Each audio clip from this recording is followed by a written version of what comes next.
The New York Rangers take down the Dallas Stars 3-1 for a much-needed and well-deserved victory. We discuss Matt Rempe's eventful evening, and we also give props to Igor Shesterkin and the PK unit.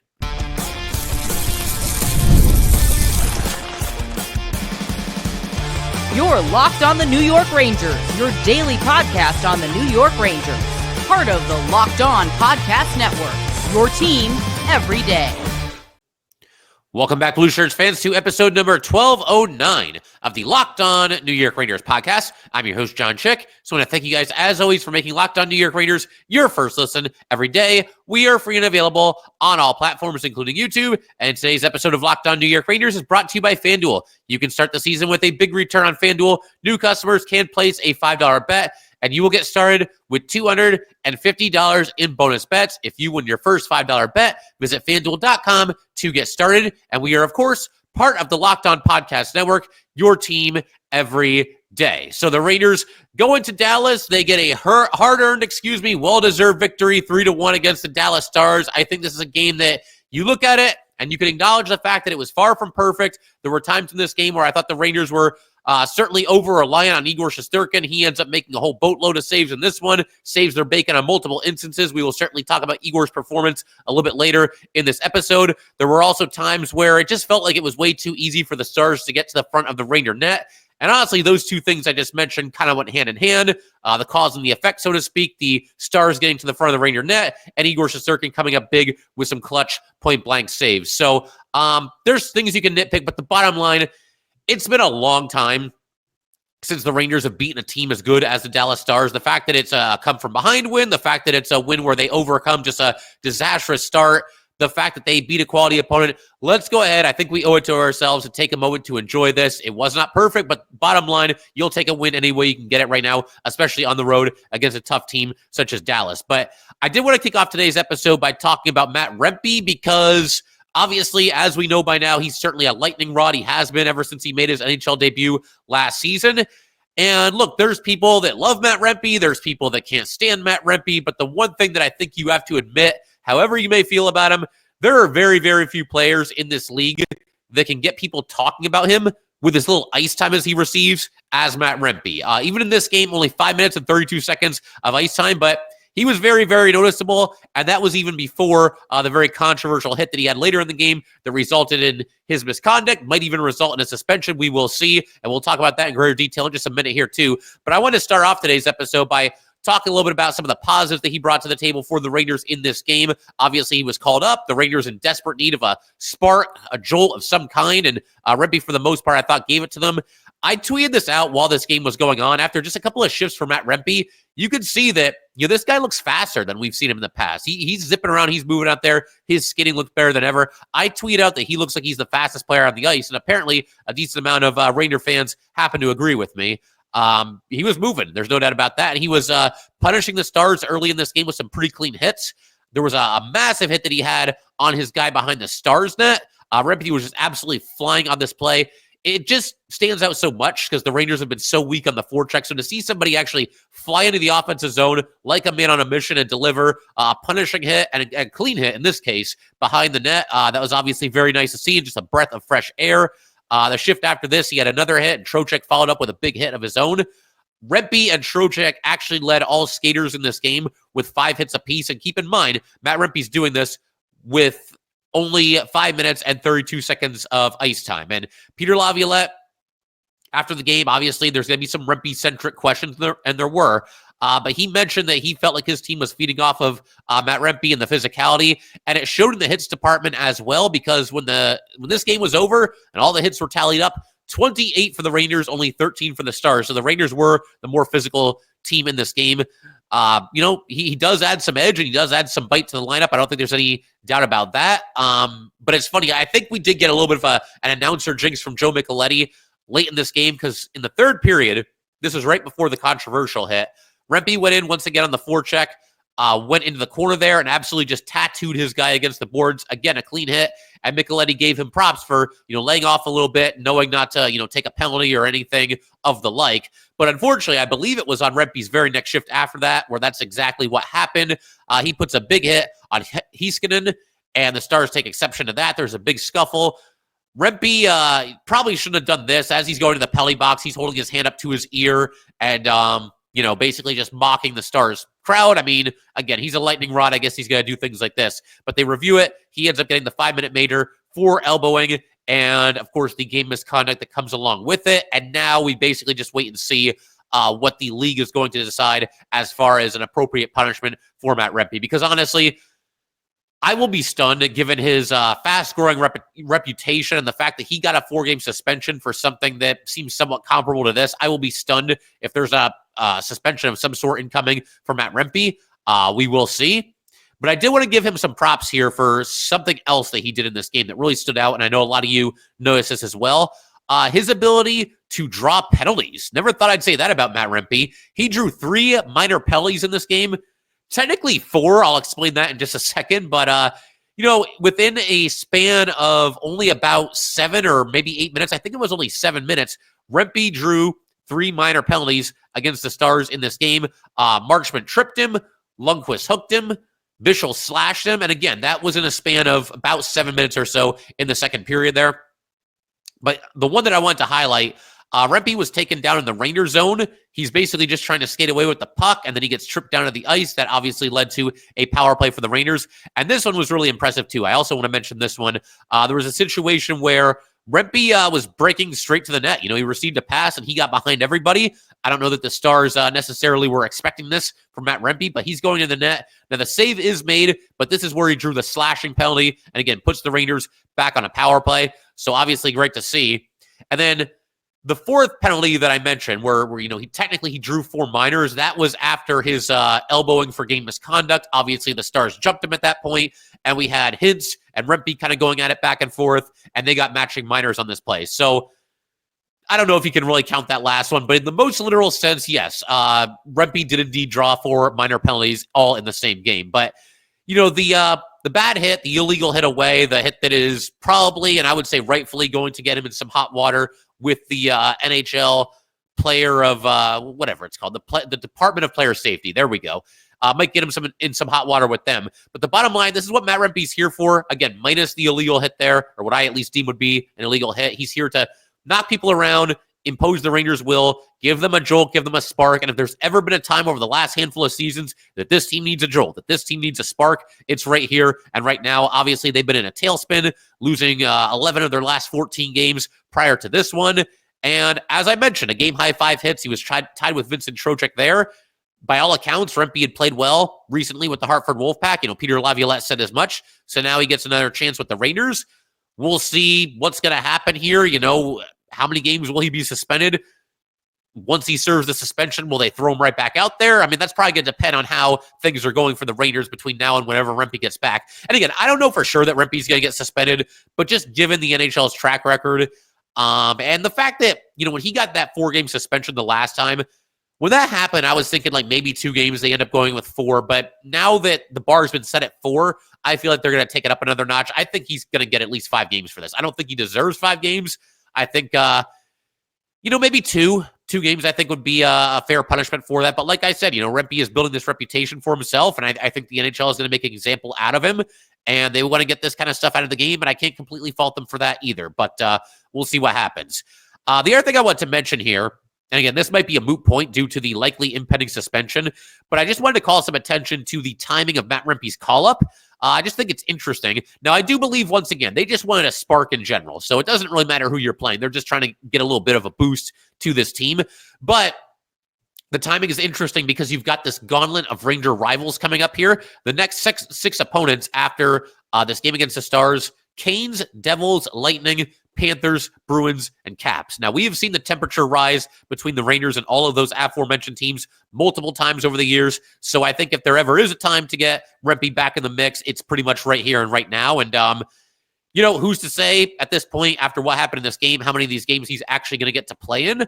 Only time is going to tell there. We'll wait to see what the player department safety ultimately decides here, what the league decides, and, what the punishment might be for Matt Rempe. But we'll see how that goes.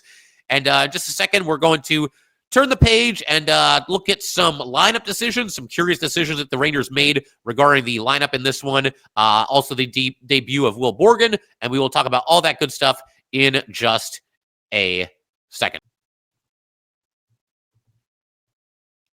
All right, we just want to take a minute to let everybody know that today's episode of Locked On New York Rangers is brought to you by our good friends at PrizePicks. Today's episode is sponsored once again by PrizePicks. If you love sports, you're going to love PrizePicks, the best place to turn your sports knowledge into real money. Whether it's hockey, football, or any of your favorite sports, PrizePicks makes it easy to get in on the action. You can now win up to 1,000 times your money on PrizePicks. Plus, this holiday season, they're giving away $30 million plus in rewards during Picksmas and offering 2 free picks in December. And when your picks hit, PrizePicks makes it easy to cash out. You can get your money in as fast as 15 minutes.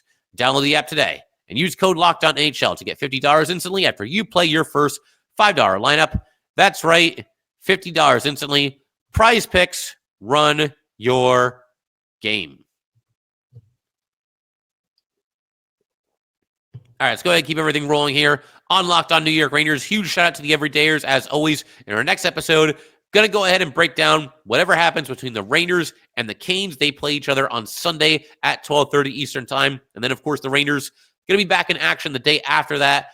Another afternoon game, a rare weekday afternoon game on Monday at 1 p.m. against the New Jersey Devils. So hopefully the Rangers can obviously keep this thing rolling here. Nice to get a quality win against a tough opponent in their building. You know, again, for my money, the best Ranger win in at least a month. I mean, I maybe at the end of the episode or, you know, of the next episode, we'll go back and we'll look at this and take a look at the schedule and try to figure out when the last time is that the Rangers played as well as they did in this one. That's not to say that it was perfect, but again, the compete level was there. Everybody had their legs. A lot of guys played, I think, their best individual game that they've played in quite some time.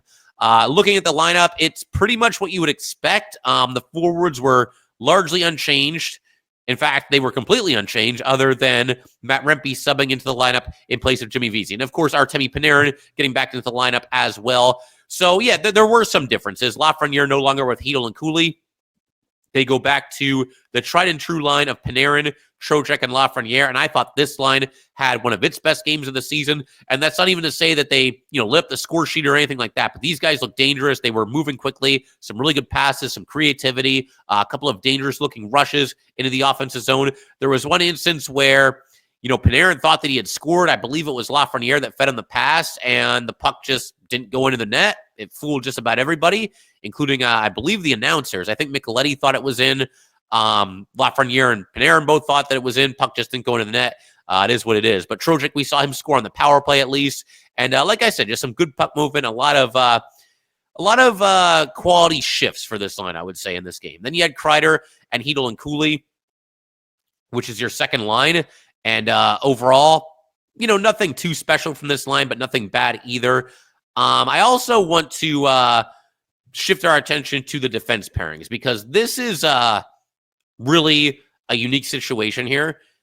Imagine going back in time as little as 2 months or maybe even 1 month. And I tell you, or somebody tells all of us that on a game in mid-December, 3 of the Rangers' 6 defensemen that are in the lineup are going to be Will Borgen, Urho Vakanainen, and Chad Ruhwedel. All of our brains probably would have melted, but that just goes to show how quickly things can change in the NFL and how, or the NFL, yeah. I don't know where that came from, but how quickly things can change in the NHL. It's late here on Friday night. I think that's where that came from.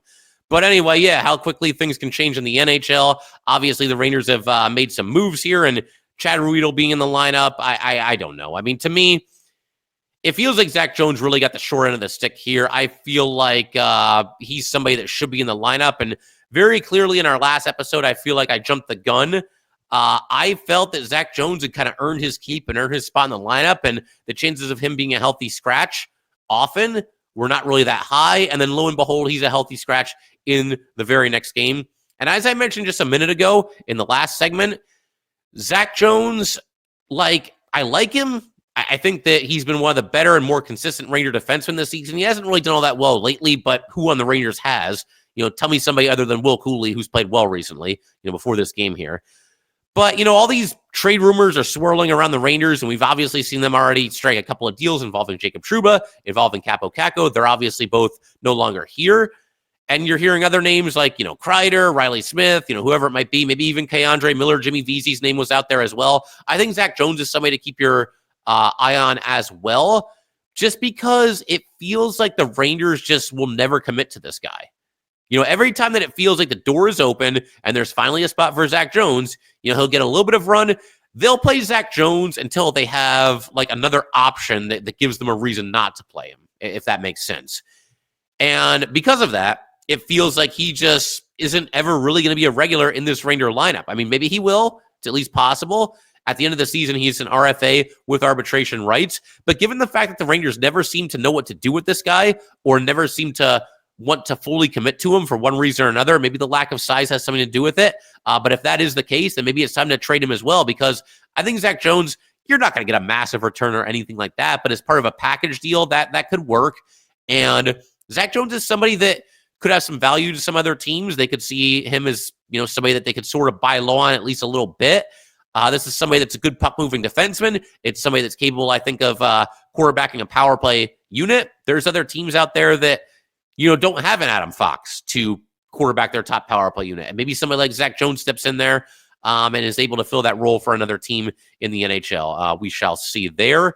But yeah, I think, if this retooling continues, Jones is certainly somebody that you can keep an eye on for sure going forward. The other interesting aspect of this game as far as the Ranger defenseman, Vakanainen plays in his second game as a Ranger. Borgen plays in his first game as a member of the New York Rangers. We're going to focus mostly on Borgen here. Vakanainen got 14:52. That was the least among Ranger defensemen in terms of time on the ice. Borgen got 17:17.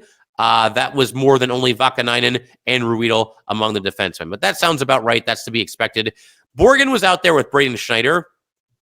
And Sam and Joe during this game were speaking very highly of that pairing and how quickly they seem to gel together. This is par for the course for Braden Schneider, and I've talked about this in the past. This is something for which Schneider does not get nearly enough credit. He has made it work with, I swear, about 90 different defense partners. I'm obviously exaggerating to make the point. There's going to be like one person that takes that too seriously. But bottom line, ever since Schneider has made his debut for the Rangers a handful of seasons ago, they've had him out there with just an amazing amount of defensemen. Earlier this year, they had Braden Schneider move over to the left side. He was back to the right side for this game. But now he's out there with Will Borgen, who I can only assume, I don't know this for sure, but I would imagine the two of them have never met before this game. And they gelled pretty seamlessly, like Sam and Joe were saying. They were together on the penalty kill, too. There was one sequence that I loved. The Rangers had the puck in the Seattle zone, and the puck eventually came out, and the Rangers passed it back to Schneider, and him and Borgen were kind of just playing pitch and catch a little bit while skating back toward the Ranger zone because they knew they had a lot of time, they had a lot of space, and by maintaining possession of the puck here, they kind of bleed some time off the power play, and then eventually Borgen made one more pass over to Schneider. Schneider cleared it down the ice, and obviously that killed off a bunch of time that was remaining on the Seattle power play. But Borgen overall, I think this is a solid debut. He almost got his first goal, and he's not somebody that's known for his offense, but a nice pass from Lafreniere to his left to Panarin on the rush, and then Panarin finds Borgen trailing the play. He passes back over to his right, to the front of the net. The point-blank save was made by Ottinger there, but obviously Borgen, that would have been wild to see him get his first goal as a Ranger in his first game. And then the Dallas 5-minute power play, you had Borgen making a really nice play, sticking his nose in there and crashing into Jamie Benn at the Ranger blue line. And Borgen, that's kind of his calling card. He's obviously got size. That jumps right off the screen as soon as you see him out there for his first shift in this game. But he's got, some edge to his game also. And he was able to, like I said, just take the body against Jamie Benn, who's not exactly a small player out there. That was a pretty good collision, and basically prevent entry into the zone while the Rangers are shorthanded there. So, yeah, good stuff all around. Couple of hits for Borgen, block shot, a takeaway, solid debut for the most part. And while we're talking about Ranger defensemen, I also just want to throw out the idea that I think this is one of the best games that Adam Fox has played all season. The way the Rangers played in this, like I said, this is the best game that a lot of different players on this Ranger team have played in quite some time. But yeah, Fox, he looked like the dynamic defenseman that Ranger fans have grown accustomed to over the last handful of seasons here. He made a sweet backhand pass to set up what turned out to be the game-winning goal by Vincent Trocheck. Fox carried the puck behind the net. He tried to center it to Lafreniere. The pass got blocked, but it went behind the net. Fox went back there and got it. And then he just basically, whips a backhanded pass to Trocheck at the top of the zone. Trocheck gets the puck moving toward the net, unleashes a slap shot, and scores. That gave the Rangers a 2-1 lead. Fox also came very close to scoring on a wraparound try, a lot of determination to get to the net there. I thought he was going to convert it, just wasn't able to do it. But he was also the workhorse for the Rangers in this game. He was out there for 27 minutes and 15 seconds, which is a season best for Adam Fox in terms of time on the ice.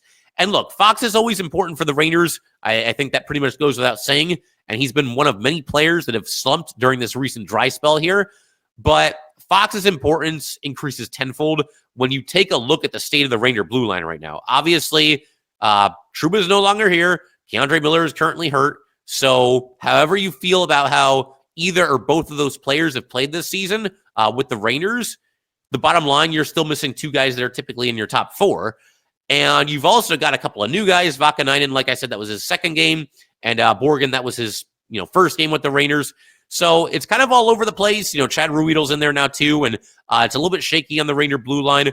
So Adam Fox just becomes that much more important to the Rangers when they're in a situation like this, when they're in a dry spell and when there's the rest of the blue line being in such a state of flux as it is right now. But we're going to shift our attention just a second to basically the hero of the game. I would say that's Igor Shesterkin. I didn't happen to catch the 3 stars of the game, but I can't imagine the first star would have possibly gone to anybody other than Igor Shesterkin. So we're going to give Igor his flowers. We're also going to give a shout out to the penalty kill, which obviously came up clutch in this game as well. And we will do that in just a second.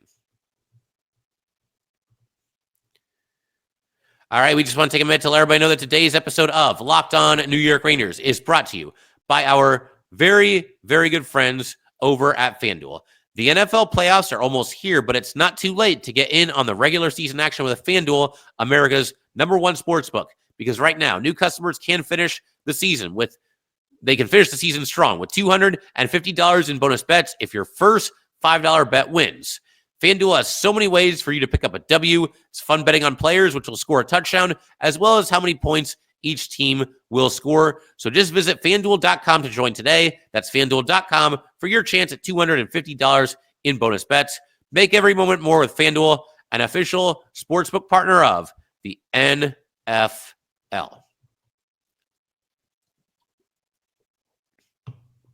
All right, let's go ahead and wrap up today's episode by talking a little bit about Igor Shesterkin. I think that this was, if it wasn't his best performance of the season, it's certainly close. And regardless of whether it was his best performance or not, I would say this was his most important performance. Because if he didn't come up big, if he didn't stand on his head, if he didn't make all these awesome saves on all these brand names from the Dallas Stars, very, very possible the Rangers do not win this game. I mean, they won it 3-1, but you had the empty netter at the end. So for all intents and purposes, they basically won it 2-1. Again, I thought the Rangers played better, and Ottinger made some good saves as well to rob the Rangers on a couple of occasions. But, man, they needed Igor Shesterkin to absolutely show out in this game, and he did exactly that. And we'll get into Igor in more detail in just a second, but I did want to mention, first and foremost, there's one thing that the Rangers must do better that they didn't do well at all in this game, and that is get the penalty situation under control. The Stars ended up getting 7 power plays in this game. 7 power plays. They were 0-for-7. Obviously, we had the Riley Smith shorthanded goal during one of them. So the Ranger PK obviously coming up huge. But yeah, 7 power plays for the Stars, including a 5-minute major. And the thing that gets me is that so many, the vast majority of the penalties that the Rangers took in this game were just, frankly, dumb penalties, unnecessary penalties, mental mistakes, call it whatever you want to call it. But to go through the gauntlet here, as far as the penalties that just didn't need to happen, you had a too many men on the ice penalty against the Rangers, which is never a good penalty to take under any circumstances at any level of hockey. You had Ryan Lindgren with a boarding penalty. That was at least in the Rangers zone, but it was completely unnecessary. There was no reason to do this. Lindgren very clearly had positioning, and the Stars weren't really in a good position to score. I mean, they were in the Rangers zone, but it's not like they really had anything cooking at that point there. So there were those two. There's also Kreider taking a delay of game for a face-off violation, using his hand to play the puck there on the ice, and he got a penalty for that.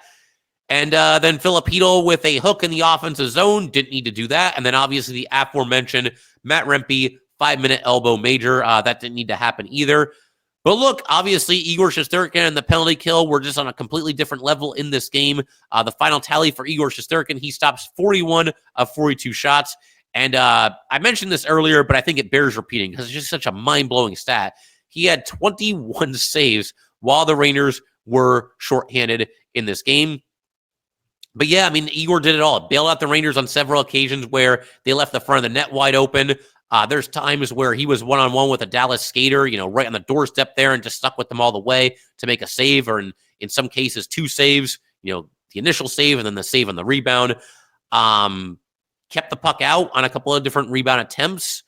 Some really nice glove saves by Igor Shesterkin in this game, making a couple of saves through traffic as well. Basically, if you can think of a type of a save that a goalie can make throughout the course of a hockey game, Igor had at least 1 or 2 of all of them throughout this night here. So that was obviously fantastic to see. And Igor hasn't been at his best lately. I don't think that, his struggles are, I hesitate to even say struggles because, yeah, he gives up too many goals recently. But at the same time, we've also seen the Rangers just forget to play defense. So he's been hung out to dry on several occasions.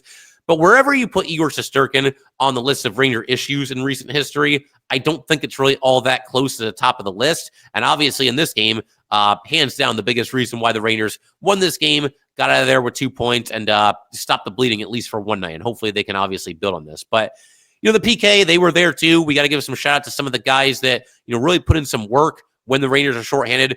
Riley Smith, we've been a little bit tough on him recently on here. 8 minutes and 14 seconds of shorthanded time on the ice for Riley Smith, and he made a couple of plays while the Rangers are shorthanded, none bigger than obviously the shorthanded goal. Vincent Trocheck was out there for 7:47 while the Rangers were shorthanded. Even Mika Zibanejad, gotta give him props. He did a nice job in the penalty kill too. 5 minutes and 11 seconds while the Rangers are shorthanded. And the defensemen, I found this very interesting as well.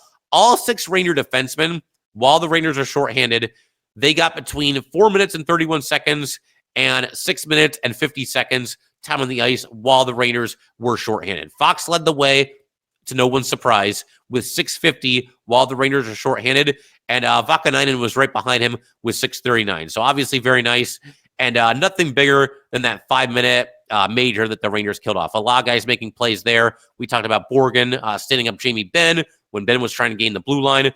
Braden Schneider with a steal. Mika Zibanejad with a clutch clear. Another good play by Will Cooley. He was at the Ranger blue line, and he stood up his guy, denied entry into the Ranger zone. Even Lindgren, we've been tough on him recently too. He had a nice play where he stole the puck, skated it out of the zone, and dumped it into the Dallas zone. Igor with a couple more saves. Dallas took a timeout in the middle of all this. Kreider was able to redirect a Dallas pass out of the Ranger zone, so that was a big play there. Igor making a sliding save on Robertson. Just a true team effort. This is the kind of performance here I think that can really galvanize a team and kind of bring everybody back together, because 5-minute major, third period, 10 minutes or so to go. I think the penalty was taken with about 12 minutes to go, but you're right in the middle of the third period here, and you've been up against it lately. You're up by 1 goal. You're clinging to this lead. You're up against a tough team and a team that doesn't really have any shortage of weapons, and you're able to hang in there, support each other. Obviously, you need all hands on deck when it comes to killing off a 5-minute major penalty, but the Rangers were able to do exactly that, and that obviously was key to the Rangers getting this win here. So, look, it's been tough sledding. I think we all owe it to ourselves as Ranger fans to enjoy this one. Like I mentioned earlier, definitely not perfect, but there's enough to like here where you can feel good about it, and hopefully everybody sleeps a little bit better. Hopefully everybody gets a little more spring in their step if you're a Ranger fan these next couple of days here.